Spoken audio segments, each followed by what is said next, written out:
Congress party Nehru ji का कद छोटा कर रही है।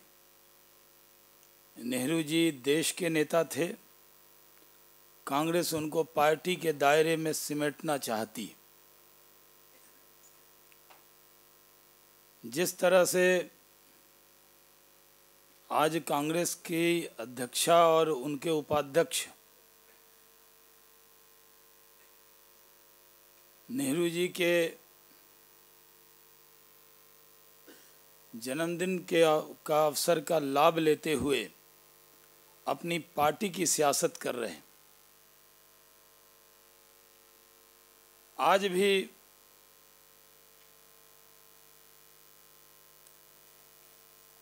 इस मौके पर भी उनको शपथ लेना था कि वो देश की एकता, अखंडता और भाईचारे की बात करते हैं। समाज को एक करने की बात करनी थी। आज भी उन्होंने राजनीतिक उद्देश्य के लिए समाज को बांटने का काम किया। इस मौके का भी देश के प्रथम प्रधानमंत्री के जन्मदिन के आड़ में वर्तमान प्रधानमंत्री के ऊपर कटाक्ष का मौका तलाशती रही कांग्रेस। और यही वजह है कि आज नफरत की सियासत कांग्रेस कर रही है, न कि भारतीय जनता पार्टी। मोदी जी का और हमारी सरकार का एक ही उद्देश्य है, सबको साथ लेकर चलना, देश को विकास के पथ पर आगे बढ़ाना। और इस विकास के पथ का एक ही मूल मंत्र है, सबका साथ सबका विकास। और आज देश में समरसता है, सद्भाव का माहौल है। और इस समरसता और सद्भाव के माहौल पर कांग्रेस सुप्रीमो का विचारधारा को लेकर दिया गया बयान बहुत दुर्भाग्यपूर्ण है। कांग्रेस पार्टी को विपक्ष में बैठने की आदत नहीं है, और आज जब वो विपक्ष में बैठी है तो उनकी बौखलाहट और निराशा साफ झलकती। उनका पूरा बयान, उनके अंदर जो निराशा है वो उसमें पूरी तरह झलक रहा है। जहाँ तक स्वच्छता अभियान पर राहुल जी प्रश्न खड़ा कर रहे हैं, उन्हें मालूम नहीं कि ये गांधी जी के सपनों का भारत अगर कोई बना रहा है तो वो नरेंद्र मोदी जी के नेतृत्व में ये सरकार बना रही। स्वच्छता को हमने पूरी ताकत से इस अभियान को चलाया है। और महात्मा गांधी जी के नाम पर जो पिछले 60 सालों से कांग्रेस ने सिर्फ उनके जन्मदिन को, उनके पुण्यतिथि को सिर्फ रस्मी बना दिया था, नरेंद्र मोदी जी ने उसको देश के स्वच्छता से जोड़कर पूरे देश के लोगों को उससे जोड़ा है। और 60 वर्षों में जो कांग्रेस ने भ्रष्टाचार, गरीबी, असमानता और सांप्रदायिकता और बेरोजगारी की गंदगी फैलाई, उसको भी स्वच्छ कर रहे हैं प्रधानमंत्री नरेंद्र मोदी जी। इसलिए राहुल गांधी बोलते हुए मोदी जी का विरोध करते करते हिंदी विरोध पर भी उतर आए। मोदी जी जिस चीज़ से प्रेम करेंगे उससे कांग्रेस के नेता नफरत करेंगे। मोदी जी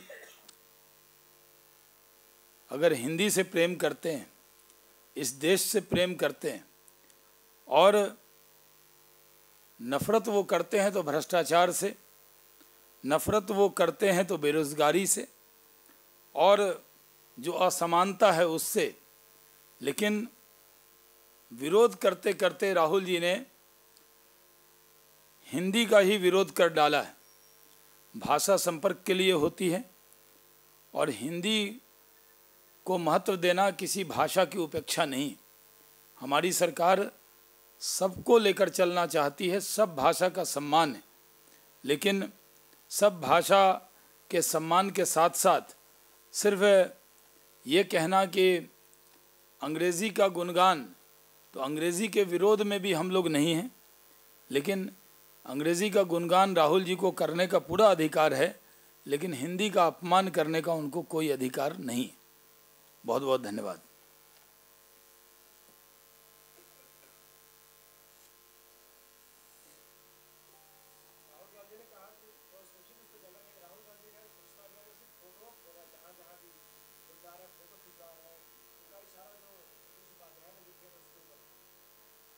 उन्होंने आपको ये तो कहा नहीं, तो मैंने भी उसका भाषण सुना है। और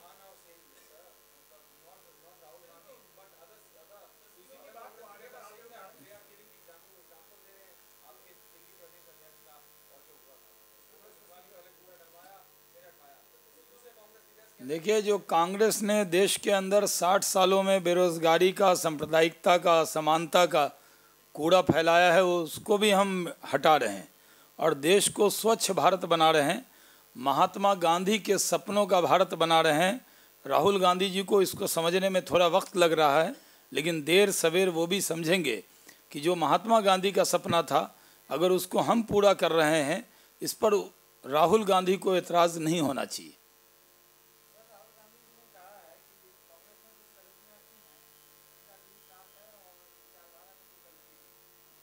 नहीं, जो गलतियां इतनी बड़ी हैं, कुछ गलतियां ऐसी होती हैं जिसकी माफ़ी होती है, और कुछ गुनाह अजीम होता है जिसकी माफ़ी नहीं होती। कांग्रेस ने 60 सालों में जो गलतियां की है, इसलिए आज कांग्रेस की हालत ये है कि न राष्ट्र में विपक्ष का नेता और न महाराष्ट्र में विपक्ष का नेता पद भी कांग्रेस को नहीं मिल पाया है, क्योंकि कांग्रेस ने जो गलतियां की हैं, उन गलतियों के लिए कोई माफ़ी देश की जनता उनको देने को तैयार नहीं है।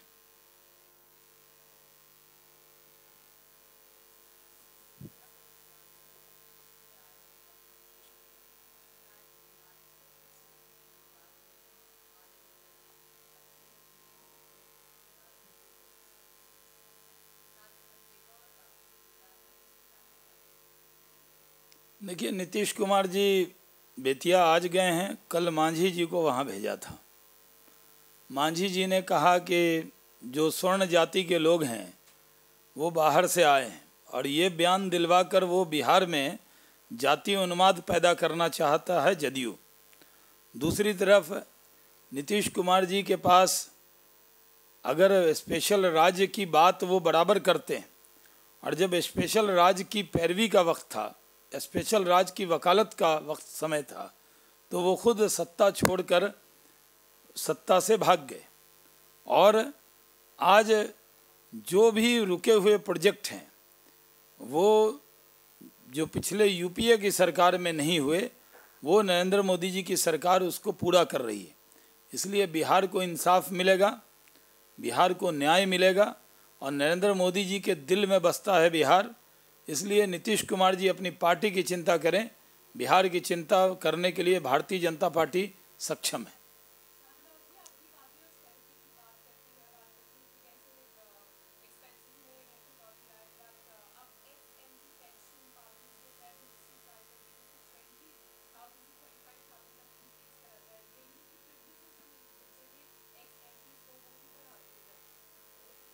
इस बारे में मेरे पास पूरी ये प्रपोज़ल की जानकारी आपके पास होगी। ये सही है कि हमारी सरकार ने आने के बाद एक्सपेंसेस को बहुत कम किया है। जो सरकारी खर्चा है उसमें कैसे उसका सरकारी घाटा कम किया जाए, इसके लिए सरकार प्रयासरत है। पार्लियामेंट एक सिस्टम से चलता है और पार्लियामेंट में सबकी राय के साथ निर्णय होता है, तो यहाँ पर फजूल खर्ची ना हो, ज़्यादा विदेशी दौरे ना हो। आप जानते हैं कि पिछली सरकार में मंत्री देश में कम रहते थे, विदेश में ज़्यादा रहते थे। हमारे यहाँ पूरी तरह से ज़रूरत के लिए ही, जहाँ जिस प्लेटफॉर्म पे जाना हो वहीं जाया जाता है। खर्चे में भारी कटौती हुई है और सरकार फजूल खर्ची को बढ़ावा नहीं दे रही।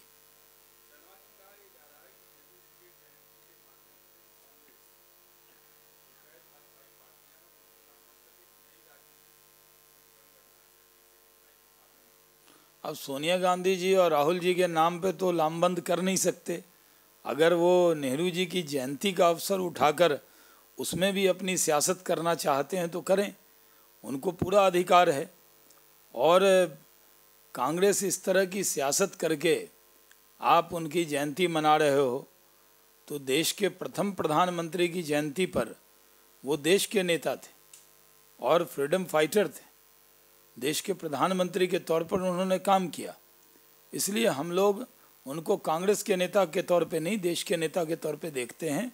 लेकिन कांग्रेस उनको कांग्रेस पार्टी तक समेट देना चाहती है, ये कांग्रेस की मानसिकता है।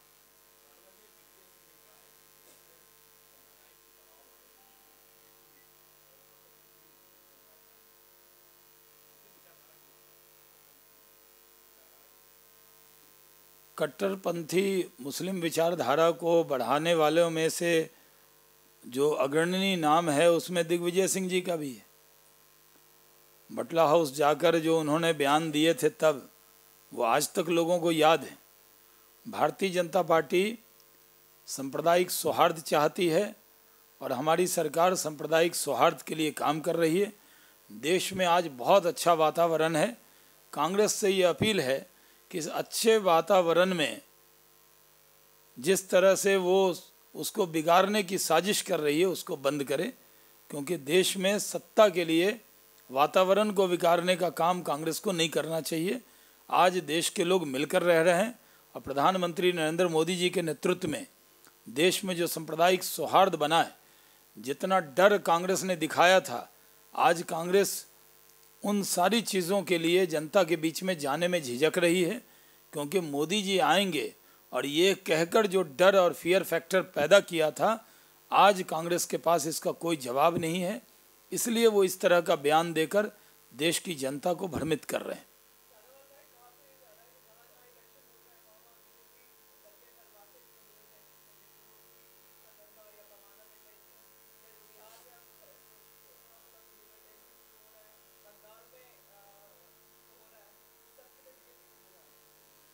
भारतीय जनता पार्टी, मैंने पहले भी कहा कि सांप्रदायिक सौहार्द में यकीन रखती है। सबका साथ सबका विकास, यही मंत्र लेकर हम काम कर रहे हैं। हम इसके अलावा और चीज़ों पर, ये जो सांप्रदायिक ताना बाना देश का है, इसको बिगाड़ने की कोशिश हमारे विपक्षी कर रहे हैं।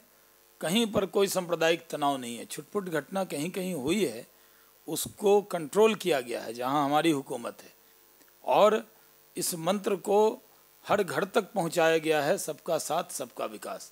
और ये मंत्र तो अब ग्लोबल हो चुका है।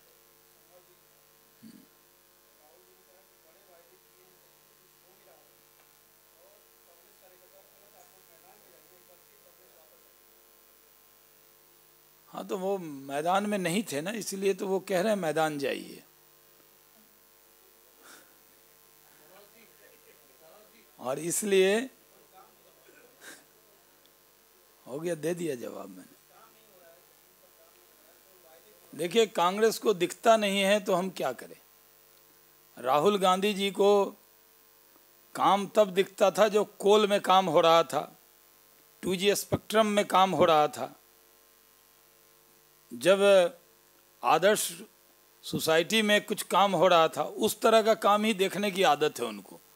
इसलिए अभी जो काम हो रहा है उसमें थोड़ा वक्त लगेगा उनको एहसास करने में।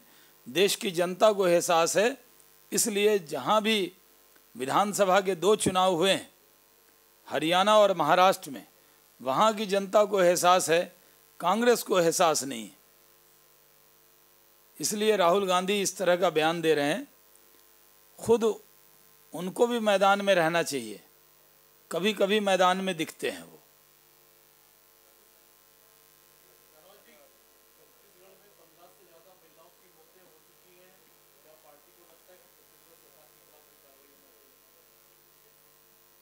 हमारी छत्तीसगढ़ की सरकार और केंद्र सरकार पूरा वहाँ पर सहयोग कर रही है, और जो इसके ज़िम्मेदार थे उस पर कार्रवाई भी हुई है, और वहाँ पर जो मरीज़ हैं उनका पूरा ध्यान रखा जा रहा है, और जो ज़िम्मेदार हैं उन पर कार्रवाई की जा रही है।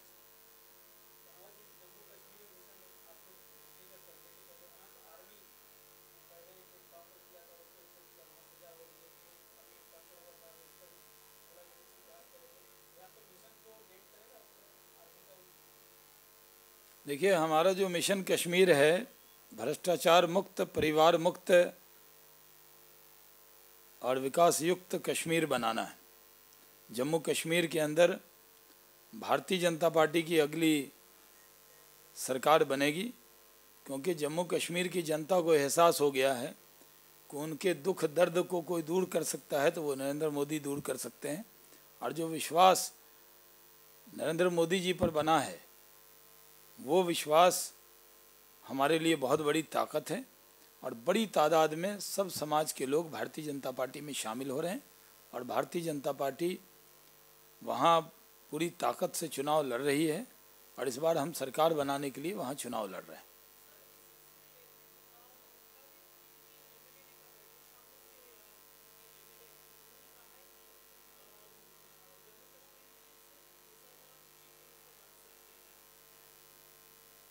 देखिए, मज़हब के नाम पर संविधान में ऐसी कोई व्यवस्था नहीं है। उनके एमएलए को ये पढ़ लेना चाहिए। जो विधायक बन सकता है वो चीफ मिनिस्टर भी बन सकता है। और बयान देने वाले को भी ये पता होना चाहिए कि जम्मू कश्मीर के अंदर मज़हब के नाम पर नहीं बल्कि डेवलपमेंट के नाम पर इस बार वोट हो रहा है। और जो डेवलपमेंट के लिए जो उम्मीद है वो सिर्फ भारतीय जनता पार्टी से जम्मू कश्मीर की आवाम को है।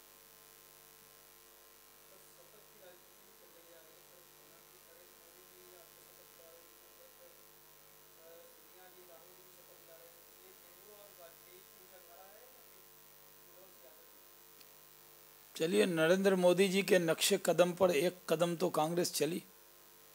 कम से कम शपथ जो भूल गई थी, वो शपथ अपने कांग्रेस कार्यकर्ताओं को दिलाने की परंपरा उन्होंने शुरू की। तो इससे लगता है कि नरेंद्र मोदी की कॉपी करने में, अगर उनको कुछ अच्छे कदम उठाने में, शपथ लेने में शुरुआत उन्होंने की है तो एक अच्छी बात है। लेकिन शपथ मन से लेना चाहिए और हम उम्मीद करेंगे कि जो शपथ लें उस पर चलें।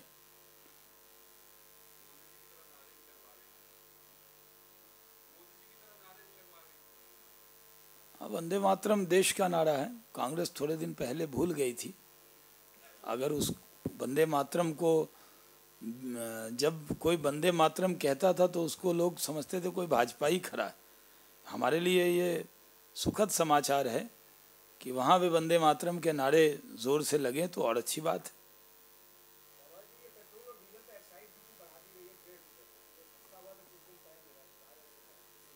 नहीं, सस्ता हो रहा है पेट्रोल और डीजल, और जनता की जो अपेक्षा थी उस पर सरकार खरी उतर रही है और जनता को उम्मीद से दुगुना मिल रहा है।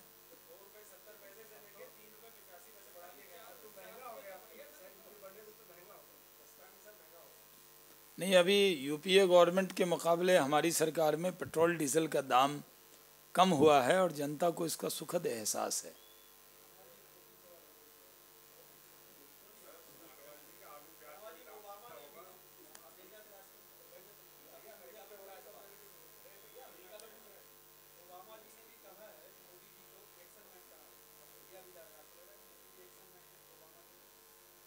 देखिए, पूरा देश और पूरा ग्लोब ये समझता है कि मोदी जी एक्शन मैन हैं।